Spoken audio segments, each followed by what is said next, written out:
கண்ணகி மதுரையை தீக்குளித்தி வச்சு கொளுத்தும் போது கோவலன் புஷ்ப பவனத்தில் வந்து கொண்டு சென்றான் என்று சிலப்பதிகாரம் கூறுகின்றது.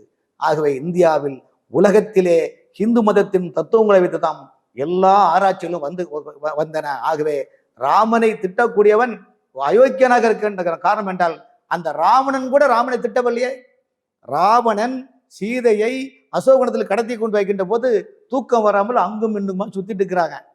உடனே அந்த வைரமுத்து மாதிரி ஒரு அமைச்சர் போய், ஐயா நீங்க ஏன் இவ்வளவு அங்கோலப்படுறீங்க, என்னையான்னு, ஐயா ஒரே ஐடியா சொல்றேன் ஐயா, ஒண்ணு வெரி சிம்பிள் ஐயா, சீதையை கல்யாணம் பண்ணோம்னா நான் சொல்ல மாதிரி கேட்கலன்னா. அவர் ராமனும் கேட்கிறார், ஏண்டா எனக்கு இல்லாத ஐடியா வந்து சொல்ல போறான்னு.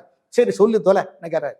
ஐயா ராஜா மன்னா, சீதையை மணக்க வேண்டுமானால் அந்த ஸ்ரீராமரின் வேடம் நீங்கள் அணிய வேண்டும். அவர் ஆடா மடையா டே, எனக்கு இது கூட தெரியாதா, நான் ராமபுரான் வேடத்தை போட்டா என் பொண்டாட்டியை தவிர்த்து இன்னொரு பொண்டாட்டி என் தொடுக்கு மனசுலடா, எனக்கு கூட மனசு இல்லையே, இது இல்லையா நான் என்ன பண்ணுவேன்னு சொல்றாரு.